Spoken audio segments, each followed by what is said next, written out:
તમારા બધાય વતી કહું છું કે અત્યારે હું રામપુરા જ છું। તમારી ઓકાત હોય ને તો પથ્થર તો શું, પણ આજે હું કોઈ રાજકીય કોંગ્રેસ પાર્ટીની મીટિંગમાં છું, પણ તો આમ તો અમે ગાંધી વિચારધારાવાળા છીએ, સત્યને અહિંસાને માનવાવાળા છીએ। પણ ક્યાંક ઝાંસીની રાણી લક્ષ્મીબાઈ કે ભગતસિંહ બનવું પડે ને તો એના માટેની પણ તૈયારી છે। એટલે મહેરબાની કરીને કોઈ દાડો કોઈને એવી કોઈના વાયા સમાચાર આપીને ધમકી આપવાની વાત ના કરતા। ધમકી જ રહે અને એવી તાકાત હોય તો મેદાનમાં આવજો। ઉત્તર ગુજરાતમાં ઠાકોર સમાજમાં ડીજે વગાડવા પર મૂકવામાં આવેલા પ્રતિબંધનો વિવાદ હવે વધુ વકરી રહ્યો છે।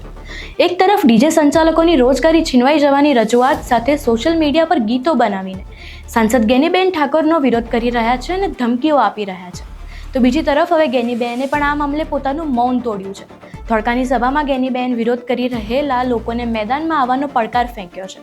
નમસ્કાર, તમે જોઈ રહ્યા છો ચક્રવાત ન્યૂઝ, હું આપની સાથે પૂજા।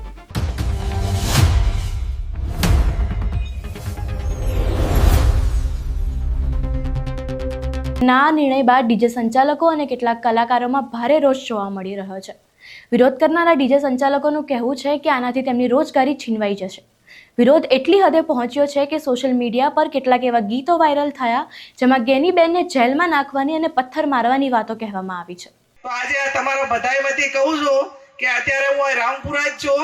તમારી ઓકાત હોય ને તો પથ્થર તો શું, પણ આજે હું કોઈ રાજકીય કોંગ્રેસ પાર્ટીની મીટિંગમાં છું, પણ મારા સમાજ વચ્ચે છું અને મારા સમાજ આખા ગુજરાતની અંદર ખૂણે ખૂણે બેઠો હોય અને કોંગ્રેસના આગેવાનોને ઠાકોર સમાજને કોઈ પથ્થર મારવાની ધમકી આપતા હોય તો આમ તો અમે ગાંધી વિચારધારાવાળા છીએ, સત્યને અહિંસાને માનવાવાળા છીએ।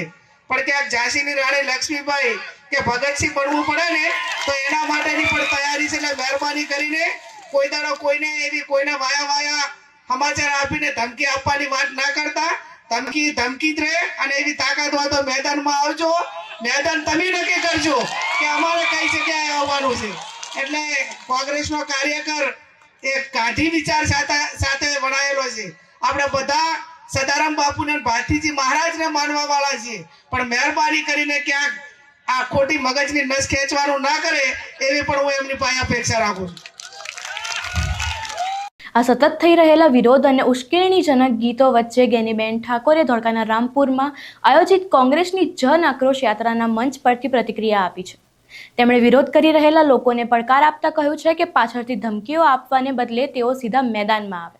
ગેનીબેને સ્પષ્ટ કર્યું કે તેઓ અને તેમના કાર્યકર્તાઓ શાંતિમાં માને છે, પરંતુ જો સમાજ કે કાર્યકર્તાઓને ડરાવવાનો પ્રયાસ થશે તો તેઓ ઝાંસીની રાણી કે ભગતસિંહ બનતા પણ અચકશે નહીં। એક તરફ સમાજ સુધારણા અને ખોટા ખર્ચા અટકાવવાની વાત છે, તો બીજી તરફ ડીજે સંચાલકો રોજગારી છીનવાઈ જવાના ડરથી વિરોધ કરી રહ્યા છે। સંસદના આ ખુલ્લા પડકાર બાદ હવે જોવું એ રહેશે કે આ સામાજિક વિવાદનો અંત કેવી રીતે અને ક્યારે આવે છે, તે હવે જોવાનું રહ્યું।